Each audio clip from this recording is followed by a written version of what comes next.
Soldier आपल्याकडे ऐकलं असेल ते काय आहे? सुरुवात करू आपण बेसिक पासून. बेसिकली आपण इम्युन सेल्स डिवाइड करतो दोन टाईपमध्ये. पहिला टाईप आहे ग्रॅन्युलोसाइट्स आणि दुसरा आहे अग्रॅन्युलोसाइट्स. पहिला काय मोठ्यांदा आणि दुसरा WBC. आपण जेव्हा डिफरन्शिएट करतो WBC जेव्हा आपण डिफरन्शिएट करतो ग्रॅन्युलोसाइट आणि अग्रॅन्युलोसाइट, त्याचं कारण काय आहे? ग्रॅन्युलोसाइट्स म्हणजे अशा सेल्स ज्यामध्ये ग्रॅन्युल्स असतात. They are the granulocytes. Granules कशाचे असतात? चॉकलेटचे. ग्रॅन्युल्स असतात ते इन्फ्लॅमेटरी मेडिएटर्स असतात, ते सायटोकाइन्स असतात. एक्झाम्पल, न्यूट्रोफिल्स या ग्रॅन्युलोसाइट्स आहेत, बेसोफिल्स या ग्रॅन्युलोसाइट्स आहेत, इओसिनोफिल्स या ग्रॅन्युलोसाइट्स आहेत आणि मास सेल्स या ग्रॅन्युलोसाइट्स आहेत. आता माझ्याकडे फळं असतं तर एकदम चांगलं तुम्हाला सांगितलं असतं, ह्याच्यावर हे कनेक्ट पण होईना. म्हणजे एक सिम्पल सेल डोळ्यासमोर आणा, तर छोटे छोटे छोटे छोटे ग्रॅन्युल्स आहेत, ठिपके ठिपके ठिपके. They are nothing but a cytokines or inflammatory mediators. Okay. दुसऱ्या सेल्स असतात त्या अग्रॅन्युलोसाइट. काय असतात? अग्रॅन्युलोसाइट्स. म्हणजेच कुठल्या सेल्स? अशा सेल्स ज्यामध्ये ग्रॅन्युल्स नाही आहेत. एक्झाम्पल, मोनोसाइट आणि लिम्फोसाइट. मोनोसाइट्स आणि लिम्फोसाइट्स ह्या दोनमध्ये ग्रॅन्युल्स प्रेझेंट नसतात.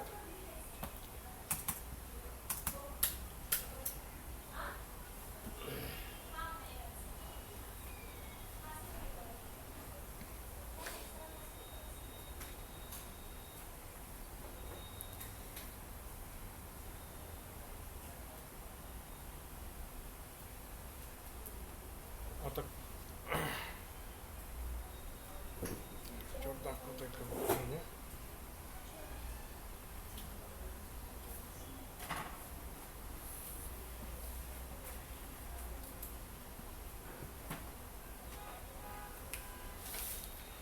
सो बेसिकली दोन टाईप तर आपल्याला कळाले इम्युन सेलचे, ग्रॅन्युलोसाइट आणि अग्रॅन्युलोसाइट. आता एक एक्झाम्पल मगाचं घेऊया. कुठलं तरी दोन डिसीज घेतले होते. एक तर त्यानं मारलेली कानाखाली आणि URTI, upper respiratory tract infection.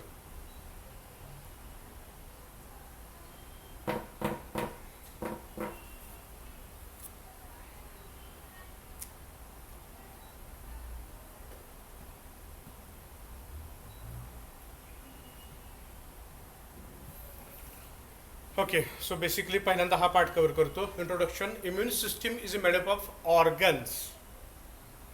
Immune system म्हणजे फक्त सेल्स नाहीत, ऑर्गन. महत्त्वाचा कुठला? लिव्हर. Liver complement system. नाव ऐकलंय कधी? नाही. लिव्हर कॉम्प्लिमेंट सिस्टीम जनरेट करतं. एक सहाय्यभूत संघटना आहे जी इम्युनिटी मेंटेन करायला मदत करते. सेकंड ऑर्गन्समध्ये थायमस ग्लँड, जिथं T सेल्स मॅच्युअर होतात, that is a thymus Gland. Bone marrow, जिथं ॲक्च्युअली सगळ्या सेल्स प्रोड्यूस होतात. त्यामुळे it's a organ. Tissues, tissue लेवलला लिम्फॉइड टिश्यू किंवा लिम्फ नोड, जिथं बाकीचं सगळं चालतं ॲडॅप्टिव्ह इम्युनिटी सिस्टीमचं. मी पुढे येणार आहे त्यावेळी सांगतो. बाकीच्या cells, the immune system is made up of organ, tissue, cells and molecules. Molecules नाव ऐकलेत कधी? Interleukin, bradykinin, TNF, tumour necrosis factor, interferon. हे सगळे जे आहेत they are nothing but a molecules. ही मॉलिक्युलर लेवलची पॅथॉलॉजी आहे जी आपण शॉर्टमध्ये बघणार आहोत पुढे. ओके, पुढं. The immune system response is, काय करतं immune system? It identify threat. It's identify threat. काही धोका असेल तर तो ओळखणं, दॅट इज अ रिकग्निशन. ही पहिली गोष्ट. म्हणजेच अप्पर रेस्पिरेटरी ट्रॅक इन्फेक्शनमध्ये जर एखादा व्हायरस त्या एंडोथेलियल लायनिंगला क्रॉस करून आत गेला तर त्या व्हायरस असेल, त्या बॅक्टेरियाला असेल, त्याला ओळखणं.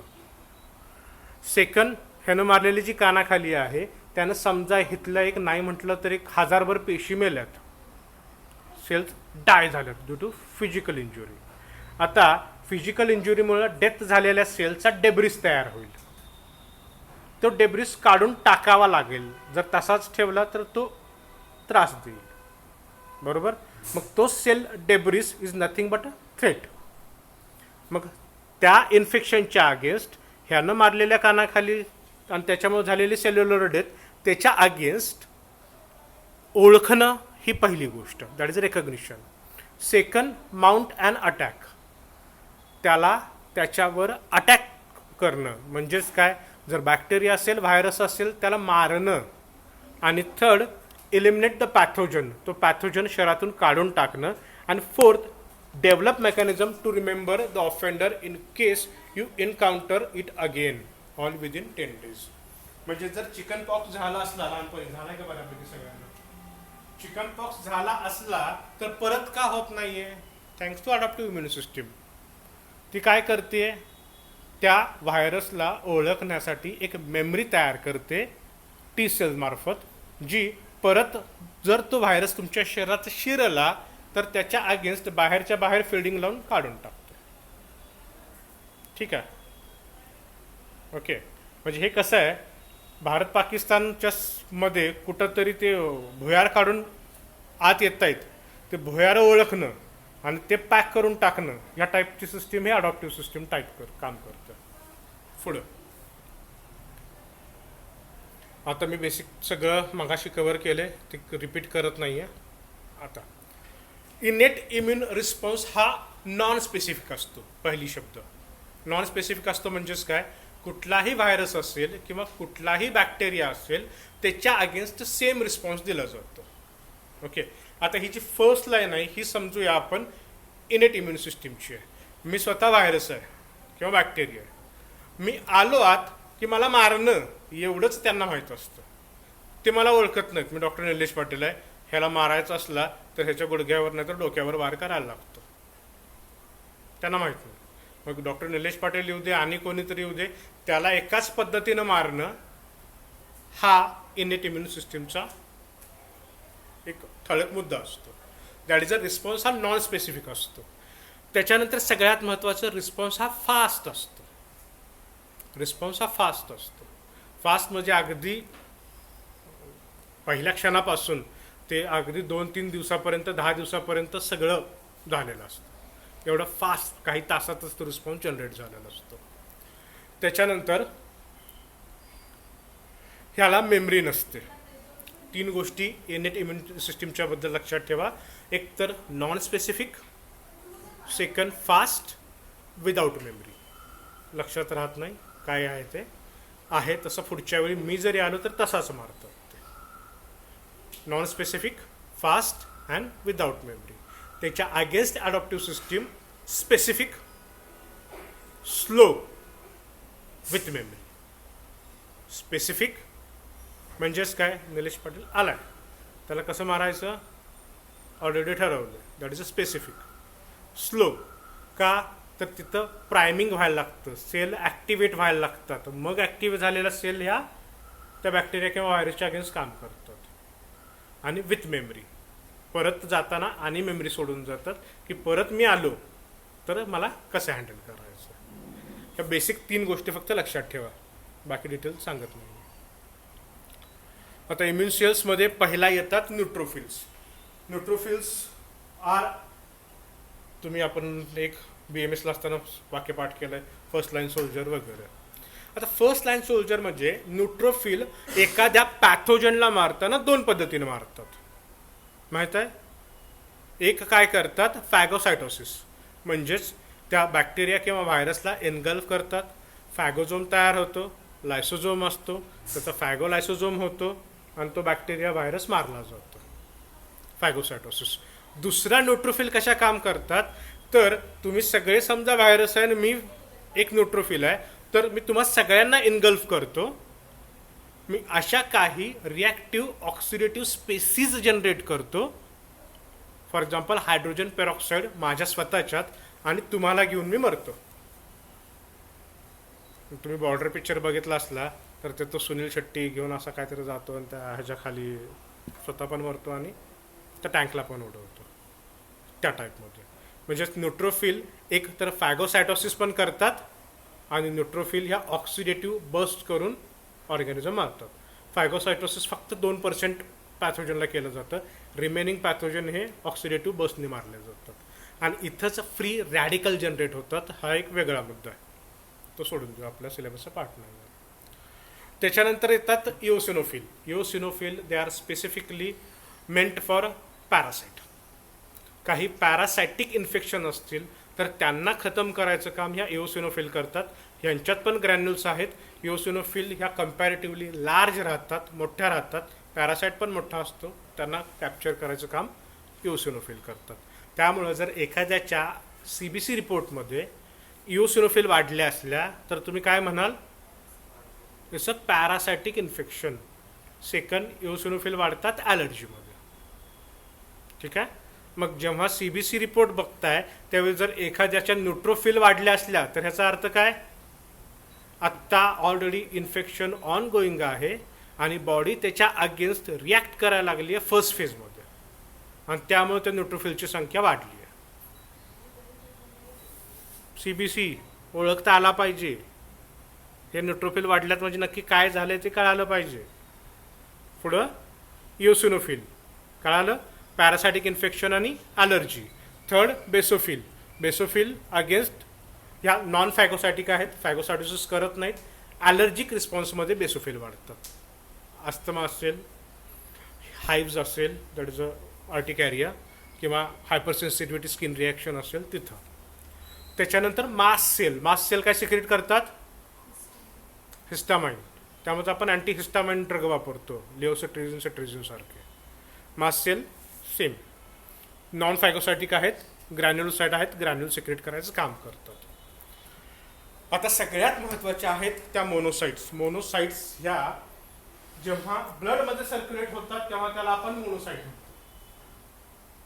मी शब्द काय वापरला, मोनोसाइट. जेव्हा ब्लडमध्ये सर्क्युलेट होतात त्यावेळी त्याला आपण मोनोसाइट म्हणतो.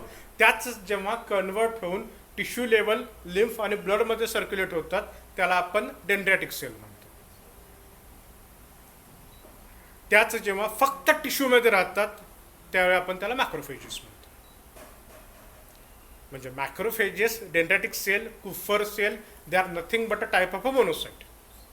आणि त्यांची मेन काम आहे ते फॅगोसायटोसिस करणं, म्हणजेच तो बॅक्टेरिया किंवा व्हायरस इनगल्फ करणं. इनगल्फ केल्यानंतर व्हेसिकल नावाचा एक पार्ट असतो, इयत्ता 5वी 6वी सेल जेव्हा आपण पहिल्यांदा शिकली होती, तर व्हेसिकल नावाचा सेल ऑर्गॅनिल असतो, म्हणजेच पोकळी असलेला. त्यात तो बॅक्टेरिया पकडला जातो. पकडलेला बॅक्टेरिया किंवा व्हायरस हा लायसोझोम एक असतो, म्हणजे ज्यात डिग्रेडेटिव्ह एन्झाईम्स असतात, हे दोघं फ्यूज होतात. ह्यातलं लायसोझोम व्हेसिकलमध्ये सोडलं जातं, म्हणजे फॅगोझोममध्ये सोडलं जातं, आणि तो बॅक्टेरिया तिथं मारला जातो, तो व्हायरस तिथं मारला जातो.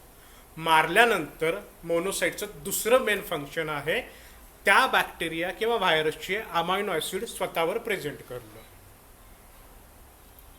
ठीक आहे. म्हणजे अफजल खानाचं डोकं छाटल्यानंतर त्याचं डोकं घेऊन जाणं, that is a antigen presenting काम करणं. कळालं? जरा डोक्यावरून जात नाही ना? ओके. तो बॅक्टेरिया किंवा व्हायरस मारलाय, त्याच्यातले अॅमिनो ॲसिड सेपरेट झालेत, बरोबर. जस्ट लाईक ॲसिड जसं काम करतं तसंच काम करतं तिथं लायसोझोम. अमायनो ॲसिड सेपरेट झालं, ते अमायनो ॲसिड असे सेपरेट सेल स्वतःच्या डोक्यावर घेते आणि लिम्फ नोडकडे जातं. हा ब्रिज आहे ॲडॉप्टिव्ह इम्युन सिस्टीममधला आणि इनेट इम्युन सिस्टीममधला. That is a antigen presenting cells त्याला म्हणतात, किंवा अँटीजिन प्रेझेंटिंग फंक्शन त्याला म्हणतात. इथंपर्यंत क्लिअर? काही शंका? नक्की? बोर होतंय? त्याला झोप आलाय बस. ठीक आहे, पुढे जाऊ. मोनोसाइट्स कळाल्या. Monocytes, macrophages, dendritic cell, Kupffer sale. घोळ घालायचा नाही. सेल्स वाढल्यावर नक्की काय चाललंय हे लक्षात तुमच्या आलं पाहिजे. CBC रिपोर्ट काय बघायचं असतं ते पण महत्त्वाचं. पुढं त्याच्यानंतर येतात लिम्फोसाइट. लिम्फोसाइट 3 प्रकारचे असतात, T लिम्फोसाइट, B लिम्फोसाइट आणि natural killer cells. Natural killer cell ओळखत नाहीत कोण आहे, दिसला बाहेरचा की त्याला मार. आणि मारताना लिटरली समजा हा बॅक्टेरिया आहे, नॅचरल किलर सेल त्यात होल पाडतात बोरिंग मशीनसारखं आणि त्यात ग्रॅन्युल्स सोडतात, बस्ट होतो. ज्या टाईपमध्ये नॅचरल किलर सेल्स मारतात. दुसरे आहेत टी सेल्स आणि बी सेल्स. ठीक आहे. टीमध्ये टी हेल्पर असते आणि टी किलर असते. टी हेल्पर काय करते, it recognizes the antigen. Antigen presenting सेल्सनी काहीतरी अफजल खानाचं मुंडकं घेऊन आल्यावर हा अफजल खान आहे हे ओळखायचं काम करतात टी हेल्पर. ठीक आहे. सोप्या भाषेत जेवढं शक्य आहे तेवढं सांगतोय. हे एवढं डीप आहे, म्हणजे जेवढं सोपं करून सांगता येतं तेवढं सांगतोय. टी हेल्पर काय करतात, अफजल खानाचं मुंडकं ओळखतात आणि बी सेल्सला सांगतात की हे मुंडकं बघ, लक्षात ठेव, असं आलं की तुला त्याच्या अगेन्स्ट अँटीबॉडीज प्रोड्यूस करायचे. T helper cells helps B cell to transform into plasma cells. Plasma सेल्समध्ये कन्वर्ट व्हायला मदत करतात. कन्वर्ट झालेल्या, तयार झालेल्या प्लाझ्मा सेल्स या अँटीबॉडीज रिलीज करतात. अँटीबॉडीचे प्रकार किती? बरोबर, व्हेरी गुड, 5. ते आता वेगळंच सिस्टम आहे, मी त्यात शिरत नाही, त्याच्यावर एक सेपरेट लेक्चर होईल. ओके. आता प्लाझ्मा सेल्स लक्षात आल्या. बी सेल्स म्हणजेच कन्वर्ट झालेल्या plasma cells. Plasma cells, B cells एकच. बी सेल स्टिम्युलेट झाल्या टी हेल्परनी तेव्हा त्या प्लाझ्मा सेल बनतात आणि अँटीबॉडीज प्रोड्यूस करतात. मग लिम्फोसाइट डिवाइड करताय तुम्ही 3 टाईपमध्ये. एक नॅचरल किलर टीमध्ये टी हेल्पर, टी किलर, आणि बीमध्ये बी हेल्पर आणि बी किलर. बीमध्ये किलर कुठल्या, ज्या अँटीबॉडीज प्रोड्युसिंग आहेत त्या, आणि बी सेल्स काही मेमरी लक्षात ठेवतात की नाही हे असं आलं की आपल्याला अँटीबॉडीज प्रोड्यूस करायची. ठीक आहे. इथंपर्यंत काय शंका?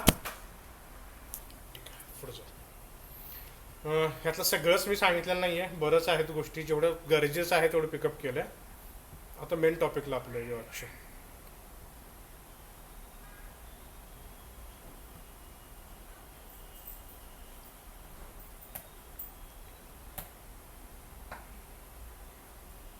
तर बेसिकली इन्फ्लामेशन मगाशी सांगितलं की आपण आयुर्वेदिक ट्रीटमेंटनं असो, आपण पंचकर्म करत असो, आपण ॲलोपॅथी ट्रीट करत असो, मोस्टली वी हँडल इन्फ्लामेशन. आपण इन्फ्लामेशनच हँडल करत असतो, ते ॲक्यूट असो वा क्रोनिक असो. ठीक आहे. त्यामुळे ॲक्च्युअल इन्फ्लामेशन म्हणजेच काय हे शिकणं म्हणजे ABC शिकण्यासारखं आहे, स्पेलिंग तयार करायच्या आधी.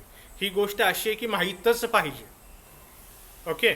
सो बेसिकली इन्फ्लामेशन हा शब्द तयार झाला Latin word inflammare, that is to set on fire, आग लावणं. आता कुठं आग लावली जाते, जे तुम्ही सगळ्यात पेशंटला समजावून सांगता, मणक्यात सूज आली आहे, आतड्यात सूज आली आहे, कानात सूज आली आहे. जो सूज हा मराठी शब्द वापरला जातो, it represent nothing but inflammation. पेशंटच्या भाषेत आपण सूज आली आहे म्हणून सांगतो, आपल्याला माहीत आहे ते इन्फ्लामेशन आहे. मग what is inflammation? It's nothing but a complex biological response. Complex का म्हटलं? कारण मगाच्याने मी जे एक्झाम्पल दिले तुम्हाला, इथं किती सिस्टीम एका वेळी काम करतात बघा.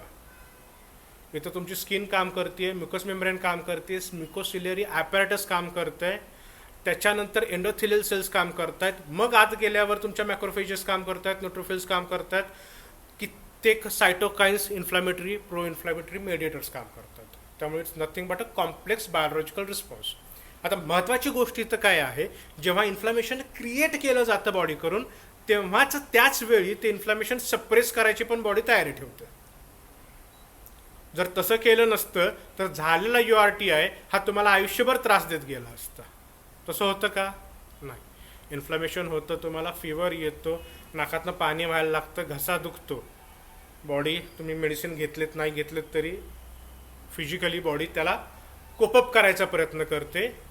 जेव्हा थ्रेट हा एलिमिनेट केला जातो तेव्हा इन्फ्लामेशन हे स्लो डाऊन केलं जातं. त्यामुळे it's a complex biological response. जर तसं नाही झालं तर त्याला आपण म्हणतो इट्स अ क्रॉनिक इलनेस. जुनाटाचा मराठी शब्द जीर्ण व्याधी. कधी होतं जेव्हा ते इन्फ्लामेशन डाऊन रेग्युलेट केलं जात नाही, सप्रेस केलं जात नाही त्यावेळी. पुढे येणार आहे.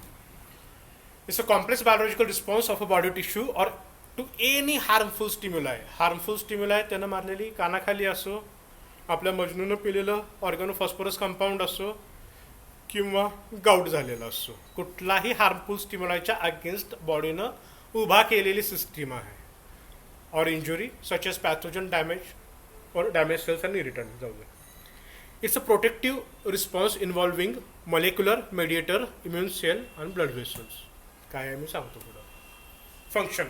द फंक्शन ऑफ इन्फ्लमेशन कशासाठी चालतं? To eliminate the initial cause of injury. Cell इंजुरीचं जे पहिलं कॉज आहे ते इलिमिनेट करणं. Clear out necrotic cells. ज्या काही सेल डेथ झाली आहे, ज्या काही सेल्स नेक्रोटाईज झाल्यात त्यांना काढून टाकणं फ्रॉम ओरिजिनल इन्सर्ट. आणि थर्ड, इनिशिएट टिश्यू रिपेअर. त्याच्यानंतर टिश्यू रिपेअर करणं. अनेक एक्झाम्पल देतो. समजा लंगमध्ये ट्युबरक्युलोसिसचं इन्फेक्शन झालं आहे. ट्युबरक्युलोसिसचं जेव्हा इन्फेक्शन होतं तेव्हा लंगच्या पॅरेनकायमल सेल, फरक कळतो पॅरेनकायमल आणि मेझनकायमल. पॅरेनकायमल सेल्स म्हणजे ॲक्च्युअली फंक्शनिंग सेल्स आणि मेझनकायमल सेल म्हणजे सपोर्टिंग सेल. आता लंग्समध्ये टाईप 1 आणि टाईप 2 अशा दोन ह्या ॲक्च्युअल पॅरेनकायमल सेल्स असतात. बरोबर. ऑक्सिजन एक्सचेंज करणं आणि त्याच्यासाठी सर्फॅक्टंट प्रोव्हाइड करणं हे त्या सेल्सचं काम असतं. जेव्हा ट्युबरक्युलोसिसचं इन्फेक्शन होतं तेव्हा सेल त्या डायआउट होतात. डायआउट झालेल्या टिश्यूला रिप्लेस करताना ॲक्च्युली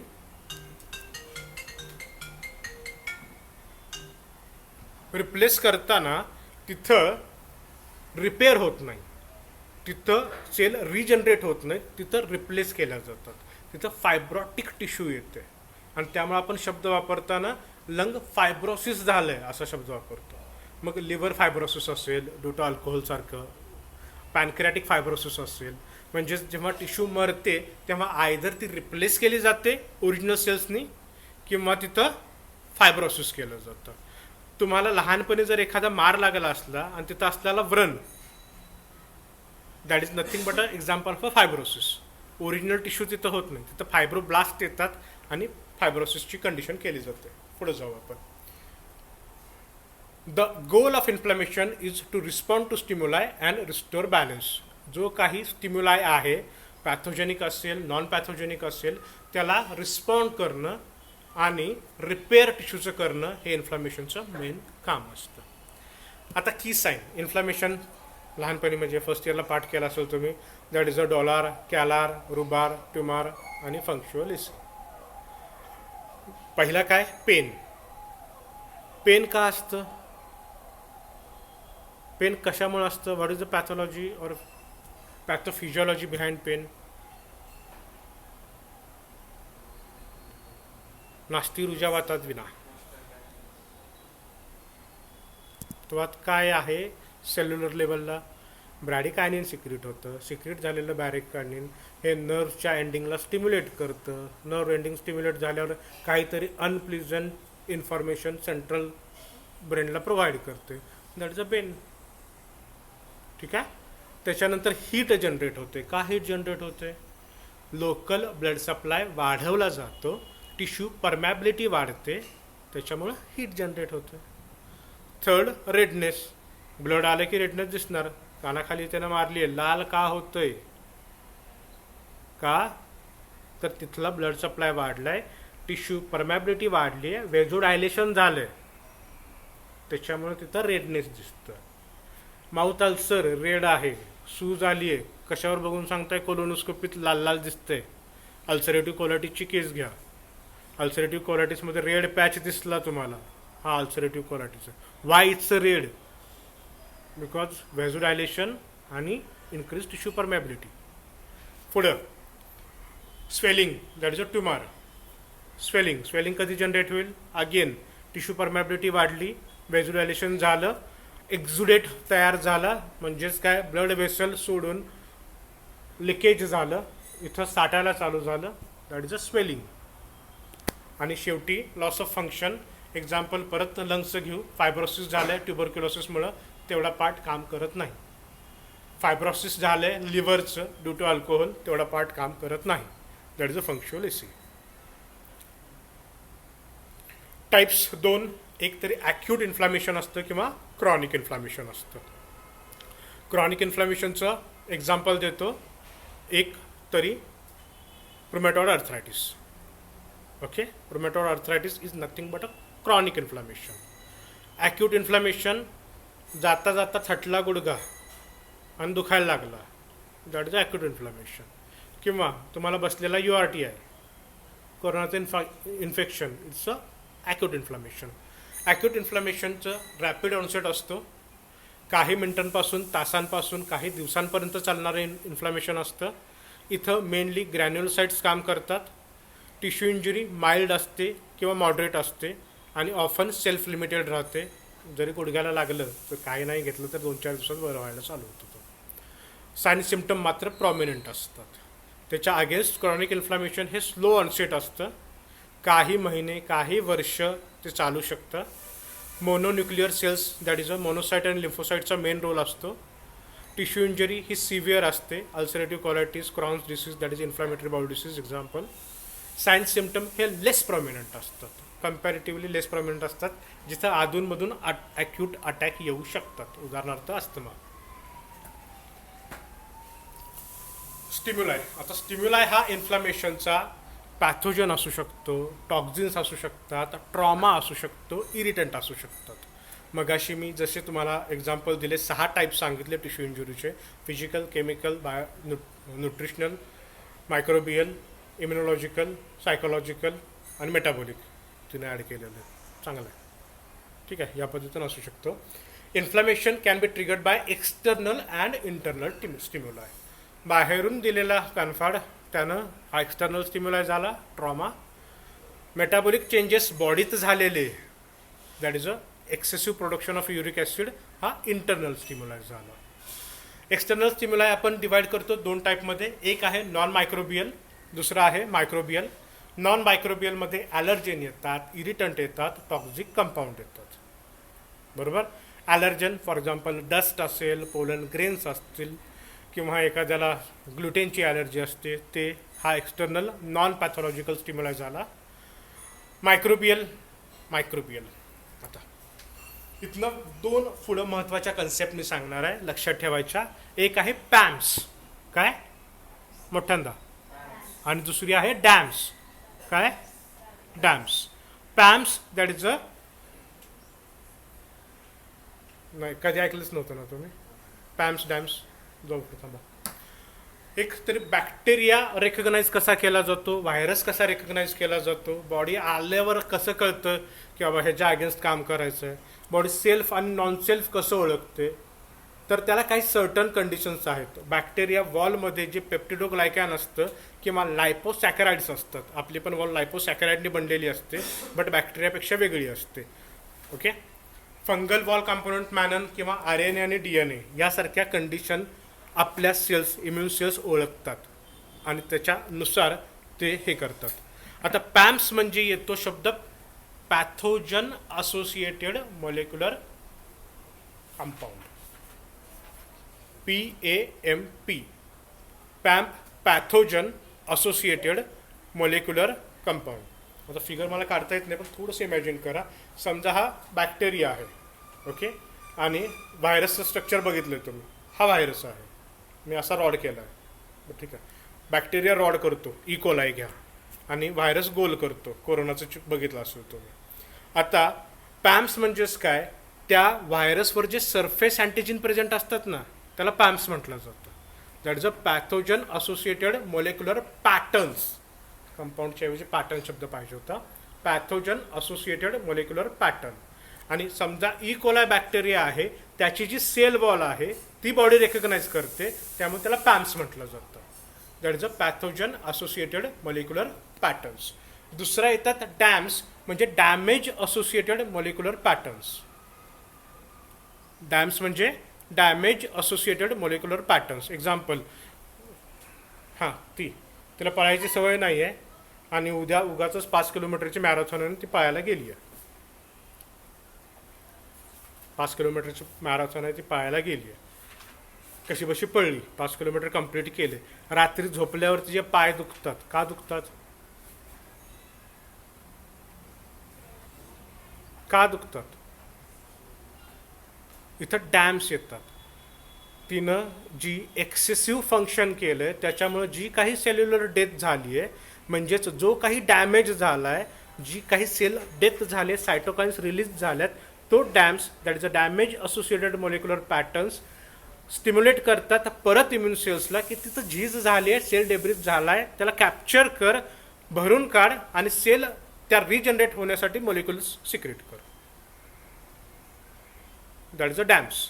सेकंड एक्झाम्पल तिने सांगितलं होतं तसं गाऊटचं. गाऊटमध्ये झालं आहे काय, ते जे काही मोनोसोडियम युरेटचे क्रिस्टल्स आहेत ते त्या सायनोवियल मेम्ब्रेनकडे गेल्यात आणि सायनोवियल मेम्ब्रेनमध्ये 2 टाईपच्या सेल्स असतात आणि हे कार्टिलेज आहे.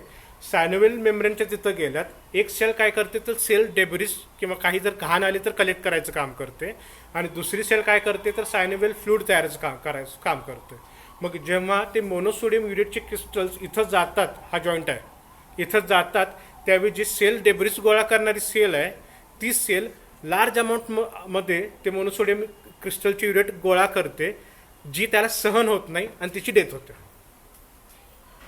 तिची डेथ झाल्यामुळं इथं डॅमेज झाला आणि डेथ झाल्यामुळं इथं परत बाकीच्या सेल्स येतात, न्यूट्रोफिल्स येतात, मॅक्रोफेजेस झाले, चला काय झाले बघूया, काय झाले बघूया करत, आणि मग इथं इन्फ्लमेशन तयार होतं. कळतंय? म्हणजे पहिल्यांदा येतात पॅम्स किंवा डॅम्स आणि मग ते पॅम्स किंवा डॅम्स कनेक्ट होतात बाकीच्या इम्युन सेल्सशी. कसे होतात ते पुढे सांगतो.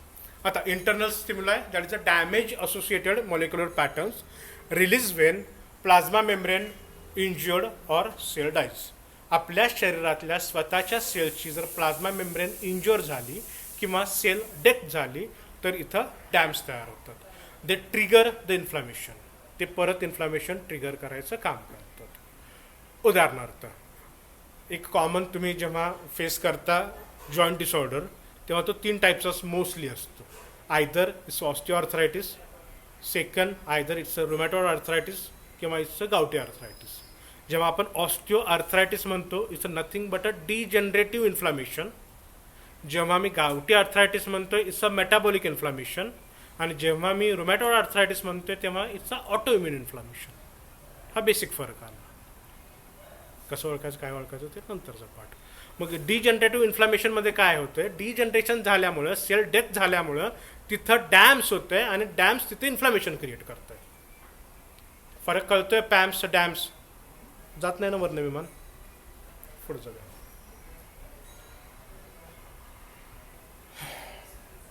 माझ्याकडे 10 मिनिटात शेवटचे पटकन उरकतो, नेक्स्ट लेक्चरमध्ये बाकी बघतोय. पुढं 5 स्टेजेस लक्षात ठेवा इन्फ्लामेशनच्या. एक रेकग्निशन, म्हणजेच पॅम्स असो किंवा डॅम्स असतो त्यांना रेकग्नाइज करणं, म्हणजेच पॅथोजन असो, बॅक्टेरिया असो किंवा सेल इंजुरी झालेली असो ती ओळखणं. सेकंड रिक्रुटमेंट, तो पॅथोजन बाहेर काढण्यासाठी किंवा सेल डॅमेज झाला आहे तो भरून काढण्यासाठी इम्युन सेल्स रिक्रूट करणं, म्हणजेच नोकरीला ठेवणं, जॉबला लावणं. दॅट इज आर सेकंड आहे तो रिक्रुटमेंट. थर्ड रिमूव्हल, तो पॅथोजन शरीराच्या बाहेर काढणं किंवा डॅमेज झालेल्या सेलचा डेब्रिस बाहेर टाकणं, that is a removal.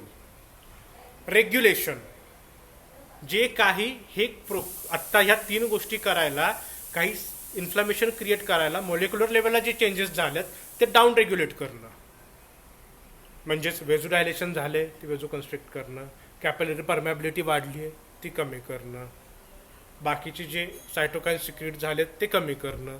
That is a regulation of a inflammation. आणि फोर्थ आहे रिपेअर. रिपेअर मागाशी सांगितलं तसं आयदर रिप्लेसमेंट होते किंवा रिजनरेशन होतं किंवा ॲप्सेस फॉर्मेशन होतं. हे 3 टाईपमध्येच होतं.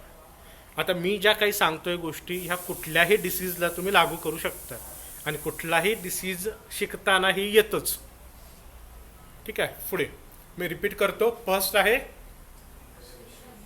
Second, third, fourth, fifth. ठीक आहे. पुढे रेकग्निशन कोण करतं? मला इमेज काढता येते का बघतो. ओके, समजा ही स्किन आहे, इंटॅक्ट स्किन आहे. ओके, इथं तुमच्या मित्रानं चाकू मारला तुम्हाला, ठीक आहे, त्यामुळं चाकू मारल्यामुळे झालेली ही इंजुरी आहे. आता या इंजुरीतनं समजा एखादा बॅक्टेरिया हुशार आत आला. मोस्टली इंजुरीमध्ये स्टॅफिलोकोकस असतात. स्टॅफिलोकोकस आत आला. ओके, प्लस इथल्या सेल्स डेथ झाल्यात चाकू मारल्यामुळे. That is a physical trauma followed by infection, that is a pathogen. आता हा जो बॅक्टेरिया आत आला आहे तो पहिला ओळखला जातो किंवा पहिला त्याला भिडतो त्या सेल्स असतात मॅक्रोफेजेस. हे मॅक्रोफेज आहे. शंख वाटला तर दुर्लक्ष करा. ओके, म्हणजेच बॅक्टेरिया हा पहिल्यांदा जेव्हा तुमची स्किन क्रॉस करून आत आलाय त्यावेळी पहिल्यांदा ते मॅक्रोफेजेसला भेटतात. Macrophages are nothing but a monocytes who lives in a tissue level. Okay, आता ह्या काय करतात? ह्या बॅक्टेरियावर काय असणार आहेत? PAMPs, that is a pathogen associated molecular pattern. हे करता येत होतं, पेन पण नाही चालत. पॅम्स. मग त्या पॅम्स मॅक्रोफेजेस हां काहीतरी वेगळं आहे, त्या पॅम्सच्या सेल वॉलवरून ते ओळखतील आणि त्याला एनगल्फ करतील. त्याला एनगल्फ करतील. आता बॅक्टेरिया येताना एकच येणार आहे का रे? एका वेळी असे 100,000 बॅक्टेरिया एंटर करतील. मग एक इनगल्फ करून चालेल का? नाही. मग तिथं न्यूट्रोफिल्स रिक्रूट केल्या जातील. पुढे बघा, आता पहिला जो मुद्दा म्हटला होता मी तो होता recognition, which involves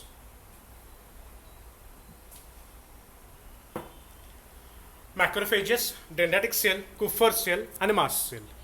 These cell possesses surface receptor known as a pattern recognition receptor. हा बॅक्टेरिया आहे आणि ही सेल आहे. ही सेल खाली आहे. ह्याच्यावर पण एक रिसेप्टर असतो. सेल रिसेप्टर संकल्पना कळत असेल असं मी अंदाज घेतो तुम्हाला. हा रिसेप्टर आहे, ही खाली सेल आहे. हा रिसेप्टर असतो PRR, पॅटर्न रिकग्निशन रिसेप्टर. मग जेव्हा बॅक्टेरिया येतो तेव्हा या मॅक्रोफेजेस त्याला रिसेप्टरला पकडतात आणि हा काहीतरी बाहेरचा इट्स नॉन सेल्फ हे ओळखतात. ऑटोइम्युन सांगायच्या आधी सेल्फ आणि नॉन सेल्फ सांगतोय. पॅटर्न रिकग्निशन रिसेप्टर पॅम्सला आणि डॅम्सला ओळखायचं काम करतात. सेल्फ आहे, डॅमेज्ड आहे की नॉन सेल्फ आहे? मी काय म्हटलं? सेल्फ आहे, डॅमेज्ड आहे की नॉन सेल्फ आहे?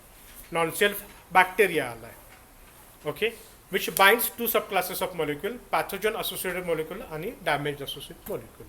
म्हणजे मॅक्रोफेजेसवर प्रेझेंट असणारा PRR, पॅटर्न रिकग्निशन रिसेप्टर, ओळखतो पॅम्सला आणि डॅम्सला. PAMPs are the compound that associated with various pathogen but which are distinguished from host molecule. सोडा, होस्ट मॉलिक्यूल हा शब्द काय आला आता? Host molecule. आता बॅक्टेरिया ही प्रोकायरॉटिक सेल आहे का युकायरॉटिक? आपल्यात युकायरॉटिक सेल असतात का प्रोकायरॉटिक? युकायरॉटिक, बरोबर. मग इथं होस्ट मॉलिक्यूल आणि बॅक्टेरियाचे मॉलिक्यूल डिफरन्शिएट करायचं काम करतात पॅटर्न रिकग्निशन रिसेप्टर. जेव्हा ते फेल होतात, जेव्हा त्यांना कळत नाही की सेल्फ आहे की नॉन सेल्फ आहे, त्यावेळी ऑटोइम्युन डिसीज होतं. पुढे जाऊ. Dams are compound that are associated with host related injury or cell damage. Host related injury किंवा सेल डॅमेज हे डॅम्स PRR ओळखतात आणि पॅम्स हे बॅक्टेरियाची वॉल, व्हायरसचा DNA RNA हे ओळखायचं काम करतात. त्याच्यानंतर ते करतात रिक्रुटमेंट. रिक्रुटमेंट म्हणजेच काय? जेव्हा पॅम्स आणि डॅम्स सेल या PRRला अटॅच होतात त्यावेळी मॅक्रोफेजेस ह्या सर्टन मॅक्रोफेजेस नाही, माय मिस्टेक, न्यूट्रोफिल्स या बस्ट होतात. बस्ट होताना सायटोकाइन्स रिलीज करतात.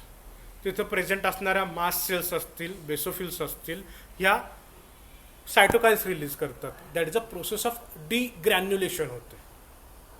Process of degranulation. म्हणजेच काय, सिग्नल मिळाला आहे, सेल स्वतः ओपन होते, स्वतःत असलेले ग्रॅन्युल्स बाहेर फेकते, आणि दे आर नथिंग बट अ सायटोकाइन्स.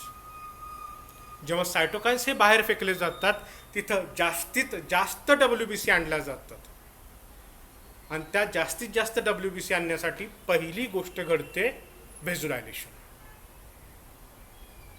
पहिली गोष्ट घडते व्हेझोडायलेशन. पण ॲक्च्युली पहिल्या गोष्टच्या आधी पण एक गोष्ट घडते, व्हेझोकन्स्ट्रिक्शन. इंजुरीचा टाईप काय आहे हे जोपर्यंत त्या सेल्सला लक्षात येत नाही ना, म्हणजेच मी कापलंय तुम्हाला, कापल्या तिथं पहिल्यांदा ज्या व्हेसल्स असतात त्या कन्स्ट्रिक्ट होतात. का? कारण की त्यांना अजून कळालेलं नाही की इंजुरीचा टाईप काय आहे. तो इंजुरीचा टाईप रेकग्नाइज करण्यासाठी त्या कन्स्ट्रिक्ट होतात हार्डली 5 ते 10 सेकंद. आणि त्याच्यानंतर जे इन्फ्लॅमेटरी मॉलिक्युल्स सिक्रेट होत आहेत किंवा प्रो इन्फ्लॅमेटरी मॉलिक्युल्स सिक्रेट होत आहेत ते व्हेझोडायलेशन करतात. आता व्हेझोडायलेशन कशासाठी? ह्या दरवाजातनं बाहेर जायचं असलं, एका वेळी सगळे बाहेर जाईल का? तुम्हाला दोघंच जावं लागेल. जास्तीत जास्त मोठा दरवाजा आहे, तिघं जाल. मग दरवाजाची साईज जर मी वाढवली तर एका वेळी तुम्ही सगळे बाहेर जाऊ शकताय का? डेफिनेटली. मग तुम्ही जर WBC आहे, इंजुरी तिथं बाहेर झाली आहे, तर पहिल्यांदा काय केलं पाहिजे? दरवाजाची साईज वाढवली पाहिजे. दॅट इज अ व्हेझोडायलेशन केलं जातं तुम्हाला सगळ्यांना बाहेर काढायला. आणि तिथल्या सेल्समध्ये जी कॅपिलरी परमॅबिलिटी असते ती वाढत जाते वेसलमधली, जेणेकरून तिथल्या ज्या काही सेल्स आहेत त्या ब्लड वेसल्स सोडून टिश्यूमध्ये येतील. ठीक आहे, दॅट इज अ रिक्रुटमेंट. आता त्यामुळेच काय होतं, व्हेझोडायलेशन झाल्यामुळं रुबार दिसतं, ब्लड सप्लाय तिथं वाढलाय, रेडनेस वाढणार. ब्लड आलं, ब्लड गरम असतं नॅचरली बाकीच्या बॉडीपेक्षा, तिथं increase temperature, that is a tumour दिसतो, that is a warmth feel होतं. त्यामुळे तुम्ही एखाद्याच्या नीला ऑस्टिओआर्थरायटिस आहे किंवा नी जॉईंट पेन आहे, हात लावून ज्यावेळी बघतं त्यावेळी वार्मथ आहे का नाही हे बघून तुम्हाला डायग्नोज करता येतं की ऑनगोईंग इन्फ्लामेशन आहे का नाही. बरोबर. पुढे हे सगळं सांगितलं.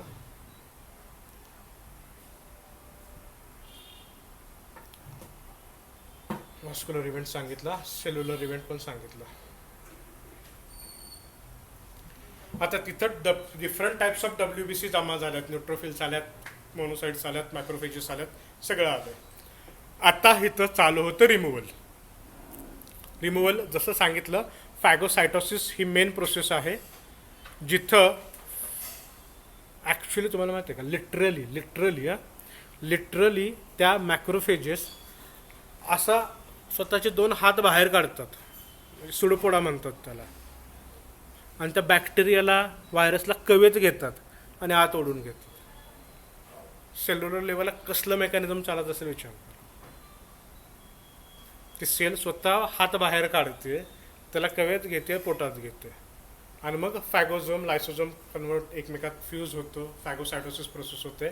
आणि त्याच्यानंतरचा महत्त्वाचा मगाशी जो मुद्दा सांगितला तिथं होतं अँटीजन प्रेझेंटेशन. फॅगोसायटोसिसमध्ये होतं ऑप्सोनायझेशन म्हणजे अशी प्रोसेस, म्हणजे बॅक्टेरिया किंवा व्हायरस हे चार्ज निगेटिव्ह पॉझिटिव्ह राहू शकतो. सेलमध्ये आत घ्यायला त्याचा चार्ज न्यूट्रल करायची गरज असते, आणि त्याच्यासाठी त्याच्यावर काही अँटीबॉडीज जाऊन बसतात, आणि कॉम्प्लिमेंट सिस्टीममधले C3b आणि C4b नावाचे मॉलिक्युल्स असतात ते जाऊन बसतात, आणि मग ऑप्सोनायझेशन म्हणजेच त्याला न्यूट्रल चार्ज केलं जातं. मग एनगल्फमेंट, गिळलं जातं. मग फॉर्मेशन ऑफ फॅगोझोम लायसोझोम एकत्र येतात, आणि मग त्याला रिमूव्ह केलं जातं. महत्त्वाचा पॉईंट रेग्युलेशन. आता रेग्युलेशन कसं आहे, जेव्हा इन्फ्लॅमेटरी रिस्पॉन्स हा हायर स्टिप लेवलला गेला आहे, आता डॅमेज सेल पण काढून टाकल्यात आणि व्हायरस किंवा बॅक्टेरिया म्हणजे पॅथोजन पण काढून टाकलं आहे. आता इथं गरज नाही आहे पुढे इन्फ्लॅमेशन क्रिएट करायची, तेव्हा रेग्युलेशन केलं जातं. जर रेग्युलेशन झालं नाही तर हे सेंटेन्स बघा, failure to do so results in a chronic inflammation. जर ते नाही झालं तर क्रॉनिक इन्फ्लॅमेशन होऊ शकतं. Failure to do so recruits chronic inflammation आणि cellular destruction. The resolution of जाऊ दे पुढं इट इन्क्लूड्स. आता रेग्युलेशन कसं होतं इन्फ्लॅमेशनचं, the short half life of inflammatory mediators. जी काही प्रोस्टाग्लँडिन सिक्रिएट होतात. प्रोस्टाग्लँडिन काय असतं, जे तुम्ही एनसेड वापरता ते एनसेड काम करतं प्रोस्टाग्लँडिनवर. ठीक आहे, जाऊ दे पुढे जाऊ. The short half life of inflammatory molecule. कुठलाही मॉलिक्यूल बॉडीत जनरेट झाला की त्याला सप्रेस करायची, डिग्रेड करायची सिस्टीम चालूच असते. इन्फ्लॅमेटरी मॉलिक्युल्सचा हाफ लाईफ म्हणजे डिस्ट्रक्शन होण्याची जी क्षमता आहे ती कमी असते. Second, production of anti inflammatory specialise pro resolving mediators, lipoxin, resolvin. Lipoxin, resolvin ह्या टाईपचे आणि मॉलिक्यूल जनरेट केले जातात जे इन्फ्लॅमेशन कमी करायला मदत करतात. Down regulation of pro inflammatory molecules such as leukotriene. Leukotriene montelukast anti leukotriene आहे, नाव ऐकलं असेल, काम ल्युकोट्रिनवर करतं ते. ल्युकोट्रिन काय करतं, excessive secretions from the goblet cells आणि ज्या म्युकस ग्लँड आहेत तिथं सिक्रिशन वाढवायचं काम करतं ल्युकोट्रिन, ते कमी करतात. Up regulation of anti inflammatory molecule. Anti inflammatory मॉलिक्यूलचं अप रेग्युलेशन केलं जातं. तुम्ही जेव्हा आयुर्वेदिक ट्रीटमेंटनं कुठलाही डिसीज हँडल करता तेव्हा तुम्ही ह्या प्रोसेस करता, तुम्ही इन्फ्लॅमेशन कमी करता. म्हणजे मी गुडघेदुखी बरी केली तरी मी इन्फ्लॅमेशन कमी करतो आहे. मी हायपोथायरॉइडिझम ट्रीट करतो आहे तरी मी इन्फ्लॅमेशन क्रिएट करतो आहे, बरं करायचा प्रयत्न करतो आहे. त्या सेलला स्टिम्युलाय देऊन त्याचं सिक्रिशन वाढवायचं काम करतो. ठीक आहे, पुढे apoptosis of a pro inflammatory cells. Apoptosis that is a program cell death. Cells स्वतःला मारून घेतात. कुठल्या, प्रो इन्फ्लॅमेटरी सेल्स ज्या इन्फेक्शन झाल्यावर नंबर ऑफ संख्येने वाढतात तर स्वतःलाच परत मारून घेतात. आणि desensitization or down regulation of receptor. जे रिसेप्टर जनरेट झालेलं असतात सेल्सवर, इम्युन सेल्सवर, ते पण कमी येऊन जातात. ह्या पद्धतीनं रेग्युलायझेशन केलं जातं. जेव्हा रेग्युलायझेशन होत नाही तेव्हा तो डिसीज क्रॉनिक इन्फ्लॅमेशनमध्ये क्रिएट होतो. त्यामुळेच तुम्ही अशा केसेस बघाल फ्युचरमध्ये, अस्थमाचा अटॅक एकदाच आला आहे पण त्याला परत आयुष्यात कधी अस्थमा झालेला नाही. का, तिथं रेग्युलायझेशन प्रॉपर केलं गेलं आहे आणि बऱ्याच पेशंटमध्ये ती होत नाही, त्यामुळेच अस्थमा हा क्रॉनिक डिसीज होतो. आपण सेल्युलर लेवलला आहोत. ठीक आहे, परत होतं repair. Repair that is a possible outcome of inflammation. एक तर रिझोल्युशन होतं.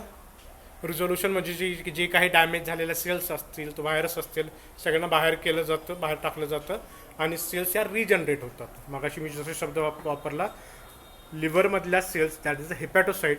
समजा एखादा क्रॉनिक अल्कोहोलिक आहे आणि त्यानं वेळीच अल्कोहोल बंद केली तर सेल्स ह्या रिजनरेट होऊ शकतात. बट इंजुरी एवढी वाढली की आता बियॉन्ड रिपेअर गेली तर तिथं फायब्रोसिस होतं आणि मग सिरोसिस होतं. फायब्रोसिस म्हणजे तुम्हाला असलेली एखादी जखम असेल लागलेली स्किनवर, जिथं पॅच अजून दिसत असेल, that is nothing but a fibrosis. Same scar formation, व्रण ज्याला तुम्ही म्हणता, तो तयार होतो वेगवेगळ्या ऑर्गन लेवलला. किंवा ॲप्सिस फॉर्मेशन, कॅव्हिटी तयार होते जी ओपेक लिक्विडनी, डेड टिश्यूनी भरली जाते, ते ज्या अगेन्स्ट ग्रॅन्युलेशन केलं जातं आणि ॲप्सिस तयार होतं. ओके, कळालं? थांबूया, खाऊन घ्या. पुढचा पार्ट बघू नेक्स्ट वीकमध्ये. शक्यतो सरांशी बोलून घेतो मी. कळतंय, सगळ्यात महत्त्वाचं उपयोगी वाटते, काहीतरी मेडिकली त्या लेवलला शिकतोय असं वाटलं. ठीक आहे, धन्यवाद सर.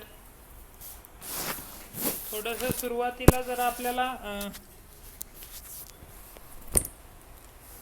एकदम आयुर्वेदाच्या आउट ऑफ ट्रॅक गेल्यासारखं वाटेल, पण ही खरी गरज आहे. कारण जर तुमच्याकडे येणारा जो आजार आहे तो ह्याच भाषेत येणार आहे आणि ती भाषा आपल्याला जर समजली नाही तर त्या पेशंटला एक्सप्लेन करणं आणि स्वतःला समजून घेणं, ह्या दोन्ही गोष्टी अवघड होत जातात. त्याच्यामुळे सरांनी एकदम, मला वाटतं, सोप्या भाषेमध्ये आपल्याला बेसिक इम्युन सिस्टीम्स काय असते आणि तिचा रिस्पॉन्स कसा बघायचा असतो हे शिकवलं.